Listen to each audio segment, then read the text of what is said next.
في القلب مشاعر أخفيها قد أشرقت الشمس عليها عن خطط لم أعبأ فيها ستكون.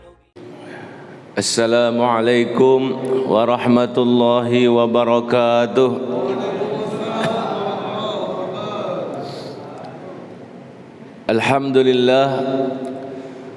Alhamdulillahilladzi hadana lihadza wa ma kunna linahtadiya laula an hadanallah. Allahumma salli wa sallim ala sayyidina Muhammadin miftahi babi rahmatillah adada ma fi ilmillah salatan wa salaman daimaini bidawami mulkillah wa ala alihi wa sahbihi wa man walah amma ba'.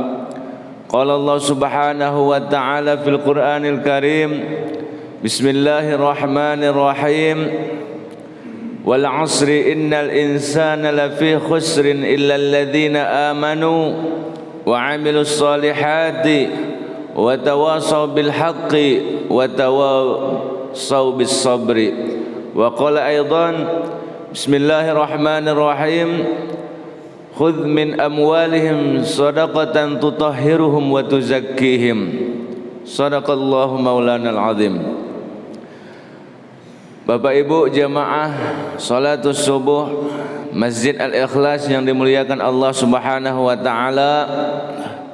Alhamdulillah, berkat Allah Subhanahu wa taala kita selalu diberikan Allah kesehatan sehingga kita bisa melangkah ke rumahnya Allah Subhanahu wa taala untuk menunaikan kewajiban salat subuh.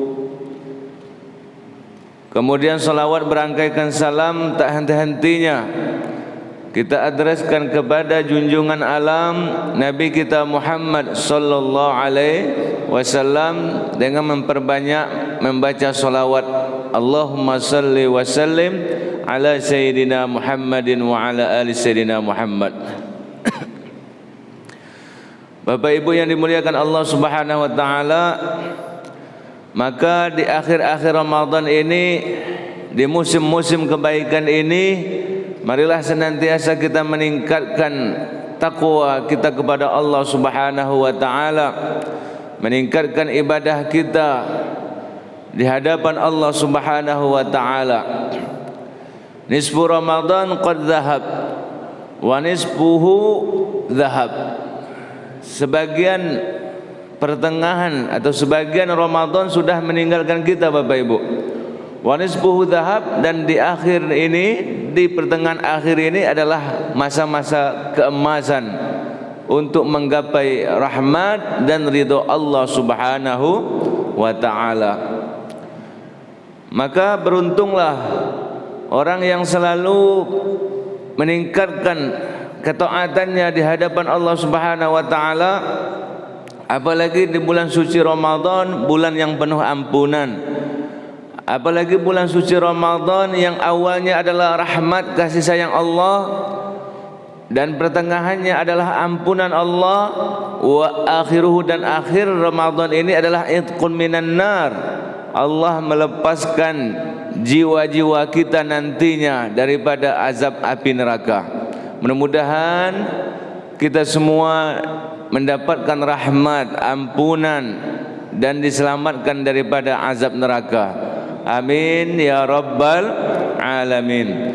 Bapak Ibu yang dimuliakan Allah Subhanahu wa taala, maka selalulah kita menimbulkan dan menumbuhkan rasa semangat dalam beribadah, karena Allah mengatakan, Bismillahirrahmanirrahim, wa ma khalaqtul jinna wal insa illa liya'budun.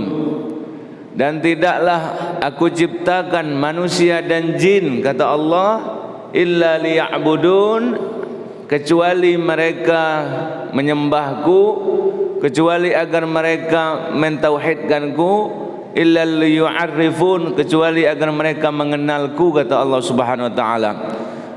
Jadi hidup ini tidaklah diciptakan Allah kecuali agar kita menjadi hamba Allah, agar kita mengabdi kepada Allah. Kalau hidup hanya untuk makan Bapak Ibu, binatang, hewan pun juga makan, betul tidak? Kalau hidup hanya untuk bekerja, kerbau pun di sawah juga bekerja. Kalau hidup hanya untuk menikah, kawin, hewan-hewan pun juga nikah, kawin. Jadi esensi dari hidup ini sebenarnya yaitu mengabdi dan menghambakan diri kepada Allah Subhanahu wa ta'ala. Ini mawasimul ibadah. Bulan Ramadan ini adalah musim-musim untuk beribadah. Apalagi bulan puasa, beribadah berupa puasa, ibadah meningkatkan berupa salat, meningkatkan ibadah berupa sedekah, membaca Quran, memahami Al-Quran, tadarusan Al-Quran, salat berjamaah, salat tarawih. Ini merupakan kesempatan yang luar biasa yang diberikan Allah Subhanahu wa ta'ala. Ini nikmat atau tidak namanya Pak Bu? Kita bisa berjamaah, itu nikmat atau tidak? Nikmat. Ya, kita bisa ngaji, kita bisa melangkah ke masjid, itu adalah nikmat. Alhamdulillah ala ni'matil Islam wa kafa biha minan ni'mah. Jadi dalam hal nikmat-nikmat Allah ini wajib pula kita syukuri. Berapa banyak nikmat yang sudah Allah berikan. Semuanya itu dituntut untuk mensyukuri nikmat-nikmat Allah tersebut. Nikmat hidup. Kenapa Allah masih menghidupkan kita Bapak Ibu? Padahal teman-teman kita yang SD dulu sudah banyak duluan mati, wafat. Betul tidak? Teman MTS atau SMP dulu sudah ada yang mati. Teman SMA atau kuliah dulu ada juga yang duluan. Ya, tapi kita masih hidup. Karena Allah masih memberikan kita peluang, kesempatan untuk taubat sebenar-benarnya, untuk kembali ke jalan Allah, untuk agar Allah ampuni dosa-dosa kita. Itu Bapak Ibu. Jadi ini nikmat hidup, wajib kita syukuri. Nikmat mana lagi yang kita dustakan, kata Allah. Istrilah sudah dikasih, anaklah sudah dikasih, pekerjaan, penghasilan, rumah, ya, kendaraan, bahkan cucu lah sudah Allah kasih, lah sudah Allah berikan. Jadi apa lagi kurangnya Pak Bu? Fabi ayyi ala rabbikuma tukadziban. Ada di antara kita sampai sekarang belum dikasih Allah istri. Ada enggak tuh? Ah, mana orangnya? Belum dikasih istri. Ya, sampai sekarang. Padahal kawan dulu, settingan. Jadi nikmat itu. Betul tidak Pak? Ada teman kita itu sudah punya istri tapi belum dikasih Allah anak. Kita alhamdulillah ya bertahan-tahan baik. Bentar baik jadi. Jadi nikmat semuanya itu selalulah kita syukuri. Mudah-mudahan saya doakan Bapak Ibu yang belum mendapatkan jodohnya, saya doakan mudah-mudahan setelah Ramadan ini Allah kasih jodohnya. Amin. Amin kan Pak Bu? Yang belum dapat jodohnya mudah-mudahan setelah Ramadan ini Allah datangkan jodohnya. Amin. Yang sudah dapat jodoh Allah kasih pula jodohnya. Amin. Hah? Mau Pak? Kalau bapak-bapak ini mau saja ya. Ibu boleh Bu? Ah, tidak boleh. Jadi ini adalah bulan kemuliaan. Syukur, kata ulama, yang qasim ila salasati aqsam, terbagi 3 bagian. Yang pertama asyukru bil lisan, syukur dengan lisan. Artinya bentuk syukur dengan lisan, dengan lidah itu selalu hendaknya selalu membanyakkan membaca alhamdulillah. Sehari amalkan, wiridkan alhamdulillah, alhamdulillah, alhamdulillah. Alhamdulillah apa? alhamdulillah ini sudah dikasih Allah, alhamdulillah. Ini Pak, ini syukur bil lisan namanya. Alhamdulillah, kau ini sukses ya, sudah jadi orang sukses sekarang, alhamdulillah. Kau ini tambah gagah saja, alhamdulillah. Nah itu banyak alhamdulillah.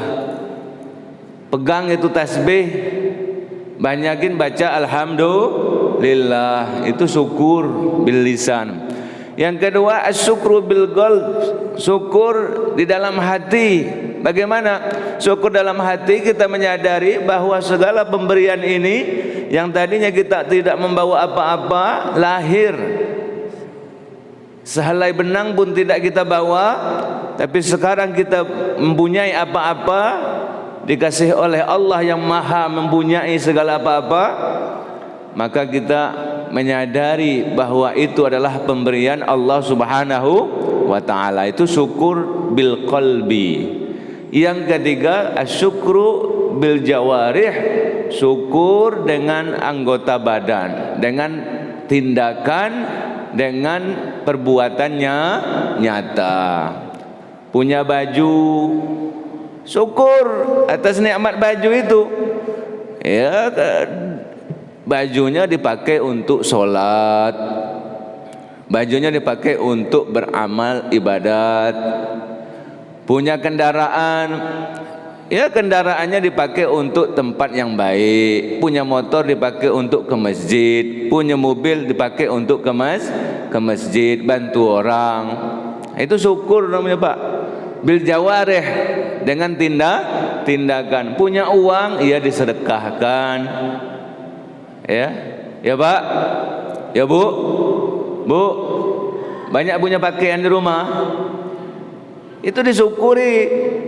Banyak punya jilbab, banyak Bu. Saya mau tanya ibu-ibu dulu Pak ya. Ada jilbab warna hitam, punya jilbab hitam. Jilbab putih punya di rumah, jilbab pink punya, hijau botol, hijau sage, hijau itu banyak pula jenisnya. Biru punya biru. Nah, punya semua. Syukur atas nikmat pakaian. Tanya lagi bapak-bapaknya, berapa ikut kepia Pak punya di rumah? Pak, punya kepia berapa? Saya Pak Ustadz, kepia saya ini satu ini saja Pak Ustadz. Dari mulai nikah kawin dulu sampai sekarang tidak terbeli-beli kepia. Adalah kemarin ngomong sama istri minta belikan, kata dia, kalau koyak Pak jahit baik, ya, tidak usah dibeli. Bu, belikan kepia bapak nih. Ngapa? Koyak. Udahlah jahit saja Pak. Disuruhnya jahit. Giliran dia minta beli jilbab, ya, tidak cukup sekok. Betul?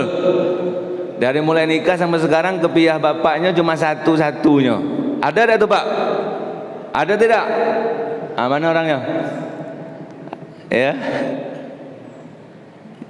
Jadi seperti itu Bapak Ibu, syukuri atas nikmat tersebut bil jawarih, dengan tindakan, dengan perbuatan.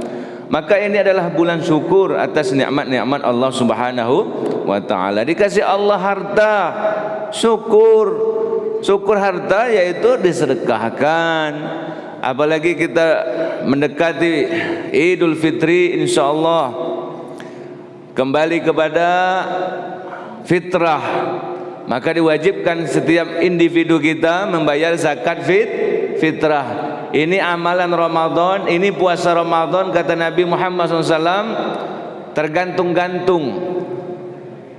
Anna sauma syahr Ramadan mu'allaq baina sama wal ard, masih tergantung-gantung antara langit dan bumi, ya, antara langit dan bumi. La yurfa, ini puasa Ramadan tidak diangkat kehadiran Allah Subhanahu wa ta'ala illa kecuali bizakatil fitri, kecuali dengan membayarkan zakat fitrah. Yang punya harta membayar zakat mal plus fitrah, sesuai dengan haulnya, nisabnya, sesuai dengan syarat dan rukun-rukunnya. Ini adalah musim-musim untuk berbuat kebaikan yang dilipat gandakan oleh Allah Subhanahu wa ta'ala. Apa yang kita harapkan dari ketaatan kita tersebut, yaitu mengharapkan rahman Allah Subhanahu wa ta'ala. Itu yang paling tingginya.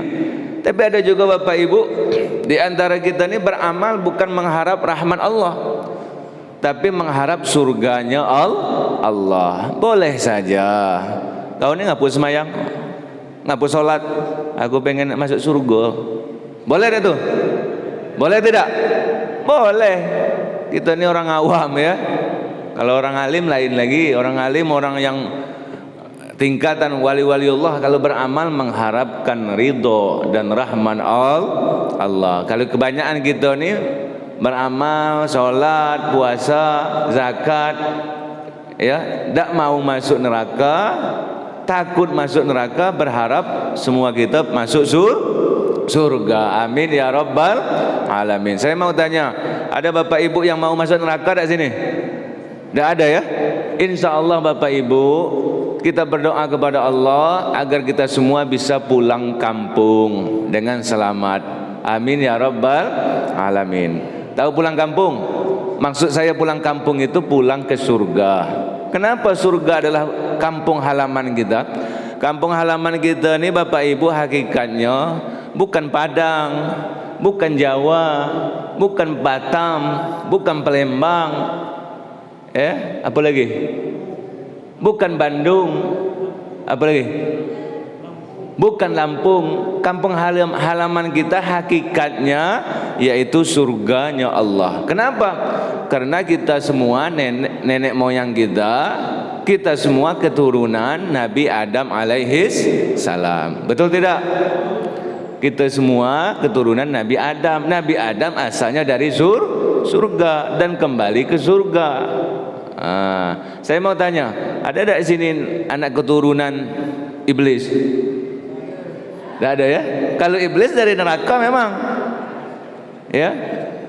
Ada Ustaz, saya nak masuk neraka berarti kau keturunan iblis, ya. Jadi kita semua keturunan Nabi Adam. Nabi Adam kampung halamannya surga, tentu kita anak keturunan Nabi Adam juga nanti insya Allah pulang ke surga. Amin ya rabbal alamin. Itu negeri yang abadi, itu masa depan kita. Namun ada juga di antara kita ketika jalan perantauan ke dunia ini, ketika pulang kampung mati, rupanya sesat di jalan, tidak sampai ke surga. Ya, mati sesat di jalan. Kenapa?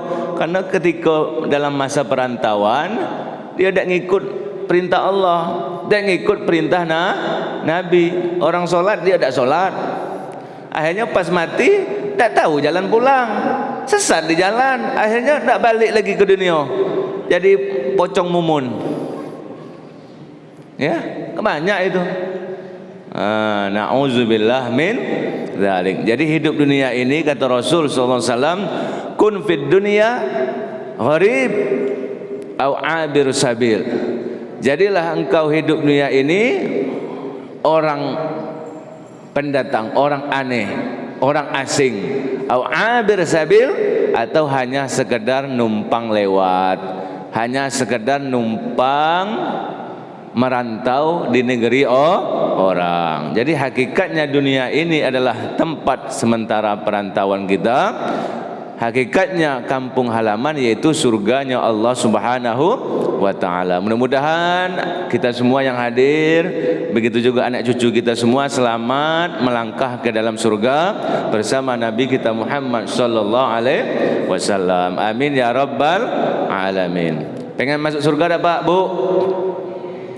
Dalam surga itu sudah Allah siapkan semua nikmat-nikmat, semua kemewahan. Bagi laki-laki disiapkan Allah segala kebutuhan, bagi perempuan disiapkan Allah segala kebutuhan. Laki-laki condongnya kepada wanita, Allah siapkan wanita dalam surga. perempuan condong hatinya kepada harta. Allah siapkan harta di dalam dunia. Kita manusia ni sifat laki-laki itu lebih suka dengan wanita sama dengan tahta. Ta dua, harta apa? Wanita sama tahta. Betul tidak, Pak? Betul. Janganlah tidak jujur. Jujur weh. Kalau perempuan dia tidak suka laki-laki, mereka lebih suka harta. Ta yang ketiga. Ya, walaupun suami sepintar apapun, ya, seganteng apapun, itu nomor sekian. Yang penting hartanya ada tak? Betul tidak? Yang penting duitnya ada tak? Nanti dalam surga Allah kasih itu duit, harta, emas, permata, rumah mewah dan semuanya. Jadi perempuan dikasih Allah dalam surga seperti itu karena dia hatinya condong kepada harta. Betul, Bu? Kalau kita laki-laki ini nanti disiapkan Allah jabatan, tahta, kedudukan yang tinggi dalam surga, dan juga wanita. Hal ini yaitu disiapkan Allah bidadari. Ya. Apa maharnya untuk mendapatkan bidadari surga itu? Kata ulama, muhurul hur fil jannah kansul masajid wa imaratuha. Mahar atau mas kawin untuk bisa mendapatkan bidadari surga, kansul masajid, yaitu rajin mersihkan masjid, wa imaratuha, dan memakmurkan masjid dengan sholat jamaah. Jadi kalau bapak-bapak nih kalau nak bidadari, ini masjid ini dibersihkan, ya. Kalau sudah acara cepat dibersihkan. Wa imaratuha, diramaikan dengan sholat jamaah, dengan tarawih, dengan tadarusan, dengan pengajian. Insya Allah nanti sudah disiapkan Allah bidadari. Mau Pak bidadari? Mau Pak? Bidadari ini Pak, kalau seandainya air liurnya atau keringatnya menetes setetes saja ke bumi, ya, dipastikan semua laki-laki itu akan ngiler, akan mengeluarkan air liur, ya, ketika dibadahi sampai seember, tidak cukup seember. Saking cantiknya bidadari surga yang disiapkan Allah Subhanahu wa taala. Bahkan sebagian dalam tafsir mengatakan mukmin yang paling rendah sekali kamarnya dalam surga, tingkatannya dalam surga itu sudah Allah siapkan 100 orang bidadari. Berapa orang, Pak? 100 orang bidadari. Ya. Apalagi yang ngamalkan sunnah Nabi, yang pakai jenggot itu katanya bidadari bergantungan. Ya, emangnya bidadari Tarzan bergantungan. Lah, 100 orang Pak itu yang paling kelas bawah dalam kamar-kamar surga. Kalau pengurus masjid, mana pengurus masjid? Itu 200 tuh. Banyak lagi. Ya. Kalau Pak imamnya 300 tuh. Bidadari yang disiapkan Allah. Kalau yang tukang ceramah ini 400. Sanggup Pak ngabisinya? Iya, tidak ada lelah, benar. Tidak ada capek, tidak ada bosan, tidak ada kotor, ya. Itu kenikmatan yang disiapkan Allah Subhanahu wa taala. Ya, Bu? Oh, Bu. Mikirin apa, Bu? Mikirin lebaran? Iya, Pak Ustaz. Saya ini selama Ramadan nih minum teh sosro sudah, teh botol sudah, yang belum THR. Ya, Bu. Jadi bapak-bapak di 10 malam akhir ini, ya, lebih baiknya banyak-banyak iktikaf di masjid. Karena kalau iktikaf di rumah itu ditanyain terus THR. Lebih baik iktikaf di masjid saja. Jadi selamat dari pertanyaan malaikat mungkar nakir yang di rumah. Ya Pak. Sallu ala Nabi Muhammad. Karena Rasulullah SAW daripada riwayat Siti Aisyah, yajtahid fil awasiril awakhir min Ramadan ma la yajtahid fi ghairiha.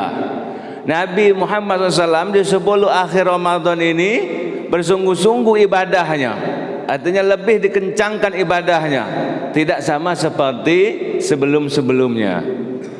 Karena ahya al-lail, Nabi Muhammad di 10 malam akhir ini menghidupkan malam-malam Ramadan dengan tadarusan, dengan qiyamul lail, dengan salat berjamaah. Ini Nabi Muhammad sebagai teladan kita. Wa ayqadha ahlahu, Nabi Muhammad di 10 malam akhir ini ayqadh, membangunkan atau mengajak ahlahu, anak dan istrinya, untuk banyakkan ibadah. Itu Nabi Muhammad teladan. Wa syadda mi'zarahu, Nabi Muhammad di 10 malam akhir ini mengencangkan ikat pinggang. Apa maksud mengencangkan ikat pinggang? Ini kinayah. Artinya Nabi Muhammad, Pak, Bu, Nabi Muhammad di 10 akhir Ramadan ini dia menjauhkan istrinya. Ya, artinya tak dempet-dempetan sama istri, jarang mepet sama istri. Kenapa? Karena kalau sudah mepet sama istri, tak bakalan baca Quran. Betul? Kalau sudah mepet, dekatan sama istri, tak bakalan taraweh. Betul? Betul? Jadi agak jauh lah dikit dengan istri. Bukan tak dekat, boleh saja. Tapi lah sudah taraweh, lah sudah tadarusan, lah sudah qiyamul lail. Kalau belum, jangan dulu mepet sama istri Pak ya. Ini dah nak dekat terus.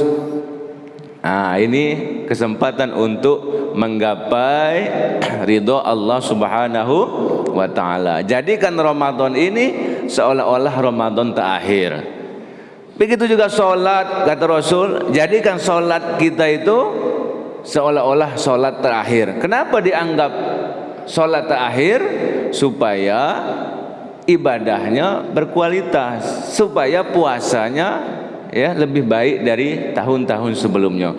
Sallu salatan muwaddi', salatlah kamu, kata Rasulullah, puasalah kamu seolah-olah ini puasa perpisahan, puasa terakhir atau salat terakhir. Sampai sini paham tidak Pak, Bu? Mudah-mudahan Ramadan kita diterima oleh Allah, amal ibadah kita diterima oleh Allah, apalagi setelah membayarkan zakat mal dan zakat fitrah kita. Amin ya rabbal alamin. Jadi bersedekah, berzakat ini suatu kewajiban, mudah diucapkan tapi sulit dilakukan. Kenapa Allah pintakan sebagian dari harta kita untuk disedekahkan, dizakatkan, untuk membersihkan harta kita Pak, untuk mensucikan diri kita. Kalau tidak, bisa jadi di antara harta kita itu ada yang kita dapati dengan cara bersih atau dengan cara yang kotor. Na'udzubillah min dzalik. Sedekah ini gampang diucapkan, sulit dilakukan. Betul tidak? Karena apa? Karena pahalanya besar. Makanya seperti itu. Uang banyak, duit banyak, ya itu semua bakal hancur, bakal punah, kecuali yang kita sedekahkan di jalan Allah. Itu Bapak Ibu. Kecuali yang kita infakkan di jalan Allah. Berat itu. Ngomongnya baik mudah. Di mana buktinya? Nah, cobalah lihat kalau Jumat atau sholat 5 waktu, kan ada itu, ya kotak infak lewat, ya kayak lewat di jalan tol baik, dak berhenti. Apa tuh? Mobil-mobilan. Nah, dianggapnya mobil-mobilan. Ya, kotak infak lewat depan mata dia, dianggapnya mobilan. Dak berhenti, lewat mulus baik. Bolehlah lihat, Pak Imam tahulah tuh, ya. Nah, kapan lagi kita mau bersedekah? Nunggu kaya baru nak bersedekah? Oh, ya, alang miskin saja tidak mau bersedekah, semampu kita, apalagi kaya. Sedikit saja yang tidak disyukuri, ya, itu jangan harap bisa bersyukur atas suatu yang banyak. Maka bersedekah harus diawali dan dimulai dengan yang sedikit. Mudah-mudahan sedekah Bapak Ibu diterima oleh Allah Subhanahu wa taala. Bahkan dalam hadis Nabi menjelaskan, man tasaddaqa faqad fakka lahya sab'ina syaitanan. Barang siapa yang sering bersedekah, walaupun kecil di mata orang tapi besar di mata Allah, faqad fakka lahya sab'ina syaitanan, maka ia sudah mengalahkan 70 gangguan setan. Berapa banyak gangguan setannya, Pak? 70. Dia kalahkan daripada gangguan setan. Kata Imam Abdullah bin Al-Haddad, maksudnya orang yang rajin bersedekah, Allah kikis dari hatinya sifat-sifat setan. 70 sifat setan. Yang jelas bakhil, pelit, kedekut, itu sifat setan kan? Kalau kita rajin sedekah, Allah hilangkan sifat setan dalam badan kita, Pak. Kemudian suuzon, ya, prasangka buruk, itu Allah hilangkan. Kemudian menunda-nunda amal, itu sifat setan Allah hilangkan dari badan kita. Kalaupun gangguan setan Allah jauhkan, Allah selamatkan. Sampai 70 perbuatan dan sifat-sifat setan. Jadi ada seorang jamaah dalam pengajian Abdul Habib Ali bin Muhammad Al-Habsyi menjelaskan kemuliaan daripada sedekah di jalan Allah. Allah selamatkan ia dari gangguan 70 syaitan. Bagus tak Pak hadisnya? Bagus tidak? Ustaz, saya mendengar hadis ini, saya ingin ngamalkannya. Saya mau bersedekah, besok saya rajin berinfak, besok saya bayarkan zakat. Kenapa? Supaya 70 gangguan setan Allah hilangkan dari diri saya. Bagus, kata gurunya. Akhirnya ini jemaah pulang ke rumah, ceritalah dia sama istrinya, Pak. Dek, orang sini manggil istri apa, Pak? Bu? Ibu dipanggil suami apa? Yayang, Beb. Tadi abang ngaji di masjid, mendengarkan hadis-hadis kajian tentang sedekah. Bapak ingin sedekah, Papa pengen sedekah untuk masjid, untuk ini. Bapak ada nyimpan uang. Kata istrinya, sedekah Pak, orang mau lebaran, sedekah apa lagi nih? Nah lah sudah, aku sudah ngomong sama Ustaz tadi, nantilah dulu Pak, ya, bedak aku belum kau beli, habis baju lebaran baru sikok, baru 2, baru 3, baru 4. Ya Bu, akhirnya ini jamaah dibujuk rayu lah oleh istrinya. Akhirnya tidak jadi sedekah. Ya udahlah, kalau macam itu kata kau, ya akan datanglah besoknya dia nemui gurunya manggil dia sini. Gimana jadi sedekah hari ini? Sedekah guru? Iya, kan kemarin kau bilang kau pengen mengalahkan 70 gangguan setan pada dirimu. Kata dia, jangankan 70 setan guru, sikok setan di rumah belum lagi sanggup saya mengalahkannya. Siapa? Istri saya udah. Itu baru sikok setannya. Jangankan 70 gangguan setan, sikok gangguan saja, 1 gangguan setan saja di rumah saya belum bisa saya mengalahkannya. Siapa? Istri saya. Mudah-mudahan ibu-ibu sini dak, Bu ya. Oh ya. Mudah-mudahan ya, kita semua dijauhkan dari gangguan setan. Amin ya rabbal alamin. Bapak Ibu yang dimuliakan Allah Subhanahu wa taala, maka kita berharap setelah Ramadan ini kita diberikan Allah kekuatan pula untuk selalu hadir sholat jamaah. Amin. Kita diberikan Allah pula untuk selalu membaca Quran. Amin. Mudah-mudahan kita diberikan Allah untuk menjadi orang yang rajin ibadah, ya, meningkatkan takwa kepada Allah. Mudah-mudahan kita dicatat Allah sebagai orang yang mendapatkan Lailatul Qadar. Apa cirinya Pak Bu orang yang dapat Lailatul Qadar? Ciri orang yang dapat Lailatul Qadar, Allah berikan perubahan pada diri orang itu menjadi orang yang lebih baik. Kalau ada perubahan pada diri kita, lebih baik ibadah dari tahun sebelumnya, lebih baik solat dari tahun sebelumnya, lebih baik sedekahnya dari tahun sebelumnya, lebih baik ketaatannya daripada sebelum-sebelumnya, itu ciri bahwa kita sudah mendapatkan Lailatul Qadar. InsyaAllah lebih baik, lebih besar pahalanya dari ibadah selama 1000 bulan. Amin ya rabbal alamin. Terakhir, Bapak Ibu mau tak saya kasih amalan supaya rajin ibadah, supaya rajin ke masjid, supaya rajin berbuat baik. Mau tak Pak Bu? Saya kasih amalan. Ini susah saya dapatkan amalan ini Pak ya. Mau tak Pak? Supaya kita jadi orang yang rajin dalam berbuat taat, rajin ke masjid, rajin berinfak, rajin ya baca Quran, rajin berbuat taat. Mau tak Pak Bu? Nah ikuti saya semuanya. Terakhir nih, Bismillahirrahmanirrahim. Allahumma paksa, ya Allah paksakanlah, ya Allah paksakanlah, Allahumma paksa. Nah itu doanya ya. Artinya harus dipaksa. Kalau nak ke masjid harus dipaksa. Mudah-mudahan bermanfaat. Terima kasih atas segala perhatian. Mohon maaf atas segala kekurangan. Wabillahi taufiq wal hidayah. Wassalamualaikum warahmatullahi wabarakatuh. مشاعر أخفيها قد أشرقت الشمس عليها عن خطط لم أعبأ فيها ستكون